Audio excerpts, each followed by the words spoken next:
That movie dork here, haunting your dreamy feed with trivia about the 1984 slasher classic A Nightmare on Elm Street. Release date, November 16th, 1984. Budget, $1.8 million.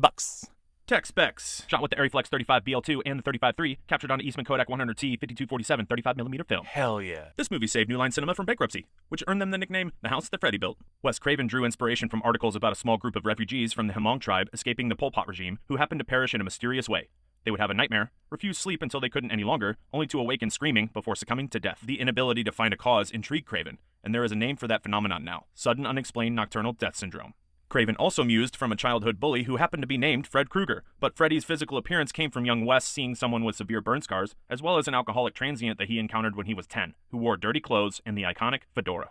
The original bladed glove from this movie makes an appearance in 1987's Evil Dead 2, hanging on the wall of the workshed. This was a gesture of friendly faith from Wes Craven to Sam Raimi, who featured a poster for Craven's 1977 movie The Hills Have Eyes on the wall of the cabin in his 1981 film The Evil Dead. Wes's generosity was burned when he loaned it to the production of A Nightmare on Elm Street 3, Dream Warriors, where it was lost, but suspicion of theft lies on Robert Englund's agent. Sam responded again in his 2015 Starz series Ash vs. Evil Dead out of respect for Wes Craven's passing. Rest in peace, Wes. The glove was designed to be like animal claws, a primal fear of many people of all cultures, which is what made it so appealing to Wes Craven. In the opening dream, Tina can see and hear lambs, which plays on the phrase, like lambs to the slaughter, a phrase about innocent and helpless creatures in danger that can be found in that warm and fuzzy book, the Holy Bible. Tina's death sequence was filmed utilizing a rotating room with a cameraman strapped into a seat attached to the wall. The same thing was done for Glenn's death. The same idea of a rotating room was utilized by Christopher Nolan in his dream-bending 2010 movie Inception. Hell yeah. Johnny Depp's film debut. He scored the role because Wes Craven's daughter thought he was dreamy and threatened to run away if he wasn't cast. His follow-up project would be Tim Burton's 1990 flick Edward Scissorhands, where he shared something in common with Freddy. Heather Langenkamp's favorite performance, and her passion is what landed her the role over 200 other auditions like Courtney Cox, Tracy Gold, Claudia Wells, Jennifer Grey, and Demi Moore. Recognize the teacher?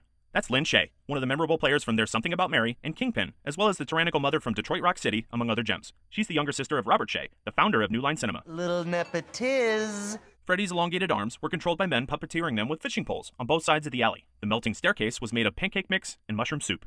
The only Freddy Krueger flick where he doesn't have stripes on the sleeves of his sweater, and the only one where Nancy's door is blue instead of red. Unless you want to count the blue door in Wes Craven's New Nightmare, but that's debatably a reference to this movie more than a continuity change. Body count? 4. Selected for preservation in 2021 into the National Film Registry by the Library of Congress for being culturally, historically, or aesthetically significant, along with the films Strangers on a Train, Return of the Jedi, The Fellowship of the Ring, and WALL-E. Sorry, Voorhees family, you're the odd homicidal ones out. For now. Final bag, a respectable $57.1 million worldwide, later drawing even more water from the well they drilled with this movie, for a total of $450.7 million across the 9-film franchise. What started as a nightmare turned into a dream come true. Hell yeah. Thanks for watching this dorky video about the horror masterpiece, A Nightmare on Elm Street. Throw out a comment with your favorite moment, quote, or even suggestions for a future video. That's it for me until the next one, where I finally become a real human again.